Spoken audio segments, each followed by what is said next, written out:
Salam sejahtera. Sekali lagi kita bertemu dalam acara ini yang saya dapat tangkap dari persembahan Prof. Wita itu sangat baik. Bagaimana karakter kita itu ada dampak besar pada kesehatan. Besar sekali. Bagaimana kita bisa terus bahagia itu jadi pertanyaan. Bagaimana kita bisa bahagia dalam kondisi tidak bahagia? Bagaimana kita damai dalam kondisi tidak damai? Bagaimana kita selamat dalam kondisi tidak menentu? Saudara, saya ada satu pertanyaan. Jika Anda khawatir, Anda stres, adakah itu mencari solusi atau menjadikan situasinya bertambah buruk? Cari solusi dengan stres? Tak ada.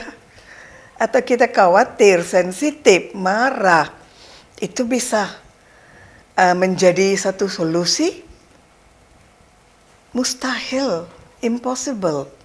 Dan oleh karena itu dalam susah apapun, kita lebih baik merujuk pada diri kita sendiri karena kita sudah bisa berpikir, mengolah satu situasi ada apa di sana dan bagaimana reaksi kita supaya efek buruknya paling sedikit, efek positifnya paling banyak. Saya beri satu contoh karena topik yang diberikan pada saya adalah pandangan mengubah situasi. Pandangan mengubah situasi. Saya akan fokus pada satu topik ini. Kita tahu tadi Prof. Wita ada rujuk pada Arjuna yang membidik itu.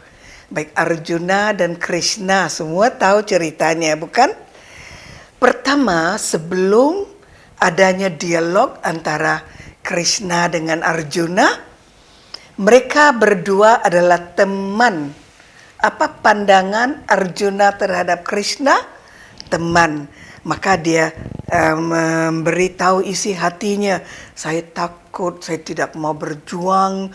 Ini keluarga saya, bagaimana saya bisa bunuh? Teman pada teman. Setelah Krishna menjelaskan hukum karma, filosofi karma, tanggung jawab, Arjuna menganggap Krishna sebagai guru. Awalnya teman, pandangannya terhadap Krishna teman. Setelah dia mengetahui falsafah karma, guru saya siap dengar. Dia mendengar.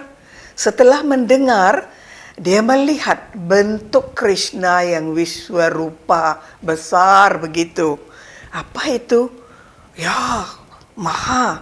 Maka dari jadi pelajar pada Krishna, dulu teman, setelah itu murid, sekarang dia menjadi pemuja. Maka bagaimana pandangan kita itu? Begitulah situasi di hadapan kita. Arjuna pertama, teman. Arjuna kedua, pelajar. Belajar harus seperti apa? Tidak boleh takut di medan perang itu. Dan yang ketiga, wah Tuhan, saya sujud pemuja. Seperti mana pandangan, begitu situasinya, begitu hasilnya. Saudara, jika kita pintar dalam satu-satu bidang, itu memang bukan holistik. Tadi Didi Nirmala ada beritahu daripada kita, sains sudah maju, banyak penemuan baru sudah ada. Hidup manusia dari segi fisik itu bagus, senang. Namun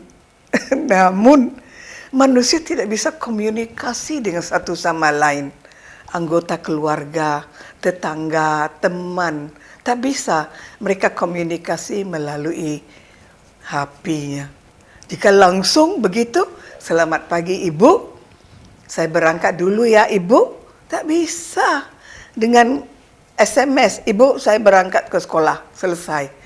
Tak ada komunikasi, tidak ada bertatap muka, tidak ada satu kemesraan. Kita komunikasi lewat alat.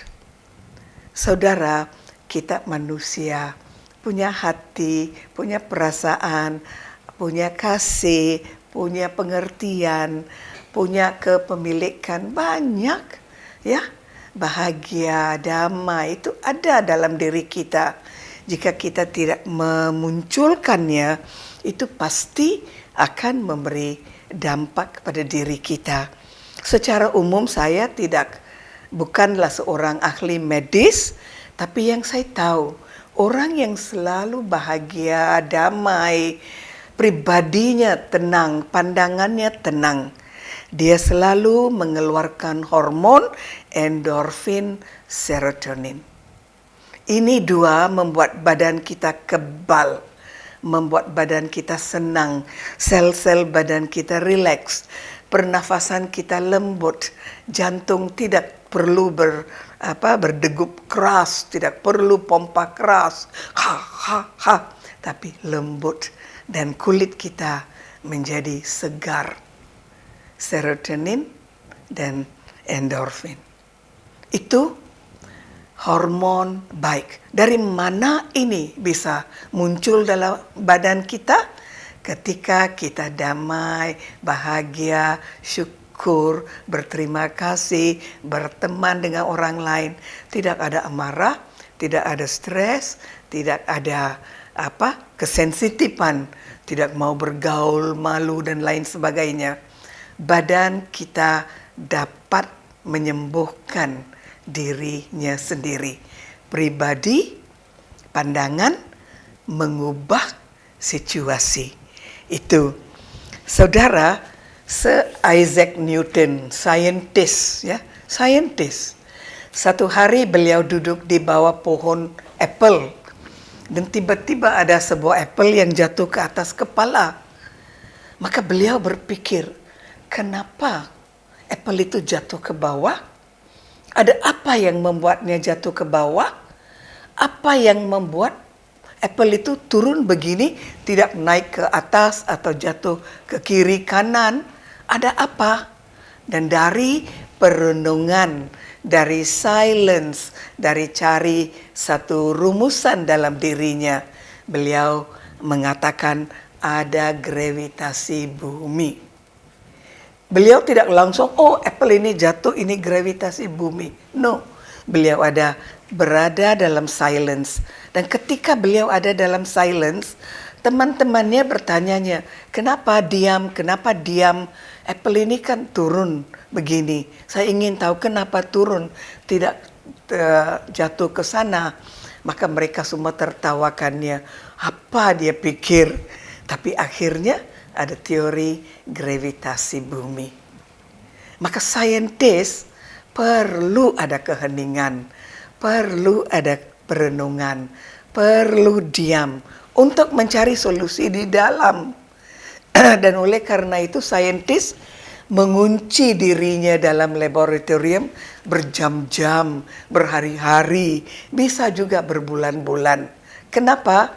Saintis perlu cek apa rumusan yang tepat, perlu uji ini fakta atau tidak. Itu semua dilakukan dalam silence, tidak dengan diskusi, tidak dengan debat, tidak dengan bicara, tidak dengan bergaul, tapi sendirian. Kita perlu itu, perlu keheningan untuk menyentuh diri. Saya seperti apa sih? Saya mau pikir seperti apa? Saya sang jiwa dalam badan aktor. Saya harus berlakon, berakting seperti apa? Itu dalam tangan kita, saudara. Dan jika kita bisa berlakon dengan baik, damai, tanpa marah, kita bukan tipe D itu, kita bisa panjang umur. Maka destinasi kita bisa kita ciptakan untuk diri kita, dan oleh karena itu dalam Brahma Kumaris kami katakan your future is in your hands. Masa depan Anda ada dalam tangan Anda. Bagaimana itu bisa dalam tangan Anda? Saya akan zoom pada topik yang diberikan, pandangan situasi. Saya tunjukkan ini, saudara. Saudara bisa lihat ini. Ini topiknya pandangan. Di tengah-tengah ya ada titik, dan di luar titik itu ada satu, dua,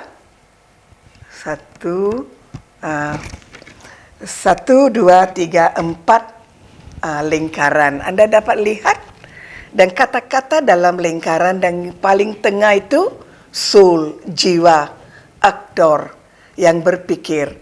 Yang di luarnya itu, yang paling dalam adalah Tuhan yang Maha Esa. Dan yang ketiga itu yang kuning, badan. Keempat yang seterusnya adalah senses, panca indera. Dan yang terakhir situasi. Ini 4 ya. Saya akan pakai satu situasi untuk menunjukkan pada saudara bagaimana pandangan kita berubah-ubah. Situasinya satu, pandangannya bisa beda-beda. Baik, saya mula dengan paling luar ini, situasi.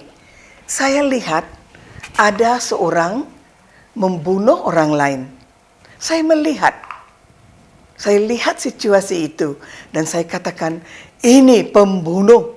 Saya pasti, itu fakta, pembunuh. Ini yang membunuh, jika saya lihat situasi. Tapi jika saya lihat dari indera, saya akan lihat siapa yang bunuh itu, yang membunuh itu. Oh, dia dari desa saya. Dan siapa yang dia bunuh? Mereka dari desa, orang dari desa lain yang selalu seteru dengan desa kami. Bagus, orang itu meninggal, dibunuh. Perasaannya beda. Tadi pembunuh. Ya, yang dibunuh ini, ya bagus, ini kan dari desa lain. Senses, inderanya memberinya satu pandangan beda. Ini dari desa saya, membunuh orang lain dari desa lain. Syukurlah. Beda bukan? Sekarang kita lihat yang ketiga, badan. Ya, jika kita lihat badan, jika itu adalah orang dari bangsa saya, bahasa saya, kepercayaan saya, bahasa saya, keluarga saya, kasta saya, badan dengan badan sama, maka pembunuh itu teman saya, grup saya harus bela dia. Saya tidak akan katakan saya melihat pembunuhan. Walaupun saya ada lewat di sana, saya tidak lihat apa terjadi, bagaimana terjadi. Saya tidak akan menuduh pembunuh. Walaupun saya sudah tahu, karena badan mendukung satu grup. Maka tiga ini melihat situasi tak lengkap.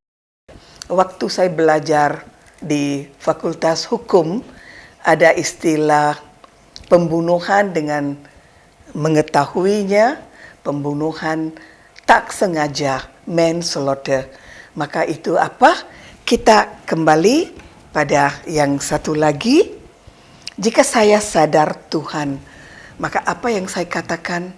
Wah, negeri kita makin lama makin jelek. Ada pembunuhan, ada orang bertengkar, ada ketidakharmonisan. Oh Tuhan, jadilah negeri ini yang paling saya cinta. Jadi damai Tuhan, bantulah kami. Kami dalam kondisi tidak sehat. Kita akan pikir itu sebelum kita laporkan pembunuhan itu pada pihak yang bertanggung jawab. Maka situasi hanya fakta. Sensus ada pilih kasih. Badan pilih kasihnya lebih besar. Besar sekali. Sehingga dia bisa menutupi yang jelek, menunjukkannya itu adalah benar. Tapi jika kita lihat Tuhan, kita akan ada semacam rasa kecewa. Bagaimana saudara membunuh saudara, bagaimana saudara bisa begitu kejam, bagaimana dia bisa bantu, saya bisa bantu mengubahnya, saya harus jadi contoh, saya harus beri pelajaran, saya harus buat sesuatu supaya negeri di mana saya ada bisa lebih damai. Tuhan, saya doa kepadamu, biarlah ada cahaya dalam hati kami-kami di sini. Tuhan, saya mohon. Dan ada satu lagi di tengah-tengah. Saya jiwa aktor dalam kondisi seperti itu. Saya lihat pembunuhan, apa yang saya lakukan? Pertama, saya cek nurani saya. Saya lihat dengan jujur ada orang yang membunuh. Tapi saya lihat juga orang yang dibunuh itu mau memperkosa pembunuh itu. Maka pembunuh itu cari satu senjata tajam di sekitar dan memukulnya, kebetulan dia mati. Maka itu bukan pembunuhan, itu tidak sengaja manslaughter. Satu situasi, berbagai pendapat. Maka bagaimana pandangan kita, begitulah kita nilai dan menilai sesuatu situasi. Jika kita punya pandangan sempit, satu tempat, satu kumpulan, satu grup, satu macam pikiran, satu adat, satu bahasa, satu apa, sebenarnya kita adalah tidak holistik, menyeluruh. Karena ada banyak cara kita bisa menilai satu kejadian. Maka dari sini kita bisa lihat ada satu macam pandangan, 2, 3, 4, 5, kejadiannya satu. Merubah pandangan, merubah situasi. Itu artinya silence. Kita rujuk pada diri kita sendiri yang paling dalam. Ya, hati nurani. Hati nurani saya mengatakan, hati-hati, jangan lakukan kesalahan. Karena kita tahu, jika pandangan kita berubah, reaksi kita juga bisa berubah. Saudara, seperti Arjuna. Apa dia? Pertama, teman. Kedua, pelajar. Ketiga, pemuja. Dan keempat, pejuang. Kan? Satu orang, satu situasi, tapi berubah-ubah dengan perkembangan. Berjuang dengan berani, berjuang dengan semangat, berjuang karena sudah yakin bahwa itu adalah seharusnya dia lakukan. Maka kita harus banyak dengar, banyak belajar, banyak berpikir.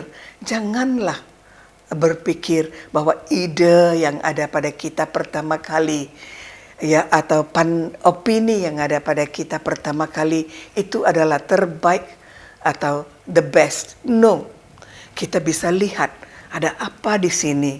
Apakah respon saya yang bagus?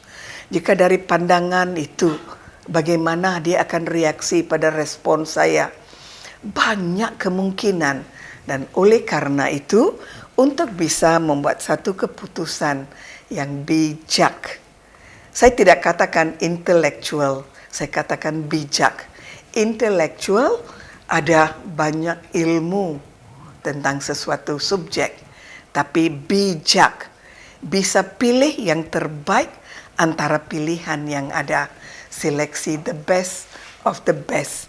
Maka orang yang punya kebijaksanaan akan menyusun pola hidupnya, life skills, the life skills, bagaimana dia mengatur hidupnya supaya baik.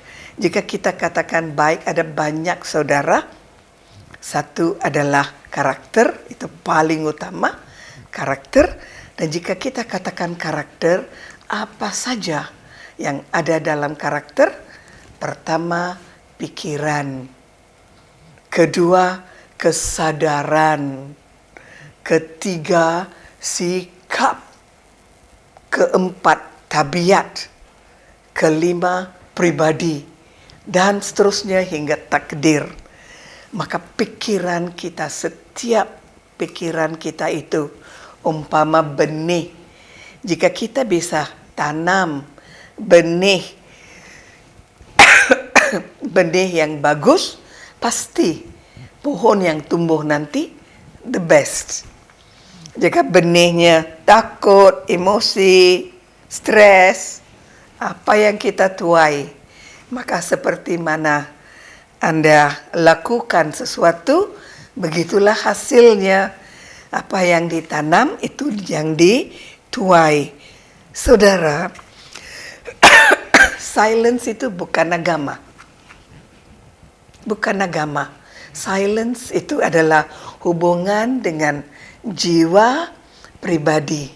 Dan orang yang jiwa pribadinya bagus, agamanya bagus, bangsanya bagus, negaranya bagus, pergaulannya bagus, keluarganya bagus, semua bagus.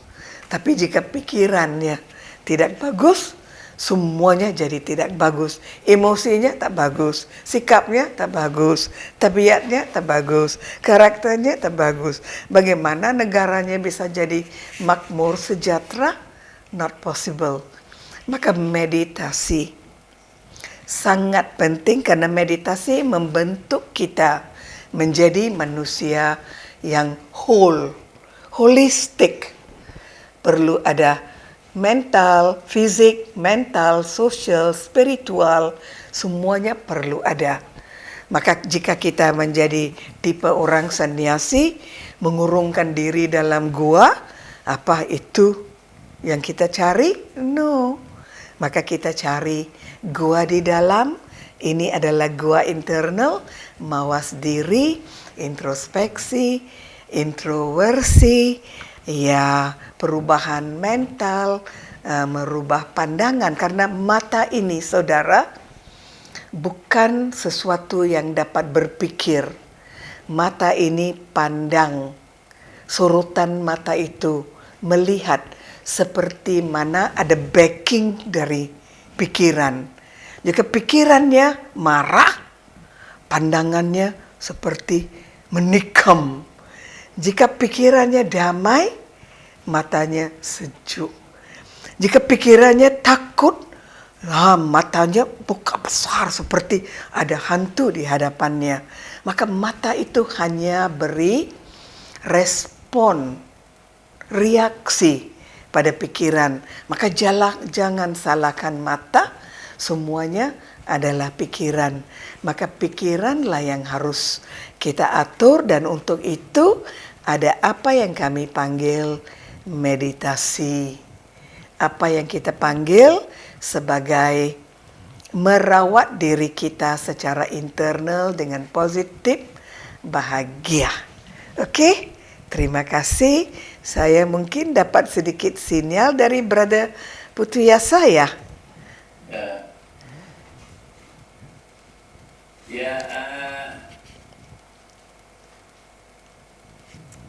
Sudah selesai, Sister? Ada lagi, saudara, sedikit lagi saya ingin tambah. Saudara, jangan berpikir meditasi itu sulit. No. Jawaban dari meditasi, jika Anda tanya saya, jawaban saya sadar. Apa yang Anda pikir? Sadari. Jangan katakan, oh emosinya datang tanpa saya undang. No, semuanya kita yang mengundang. Maka meditasi adalah pengendalian emosi. Meditasi adalah pengendalian diri. Meditasi adalah mengatur diri supaya harmonis. Meditasi adalah membuka hati untuk melihat bagaimana pikiran orang lain, opini orang lain, maka kita bisa inklusif, bukan eksklusif. Meditasi merangkul, meditasi untuk kita. Maka jika kita bisa meditasi, semua bagian hidup kita akan jadi bertambah baik dalam beberapa proses yang kita lewati.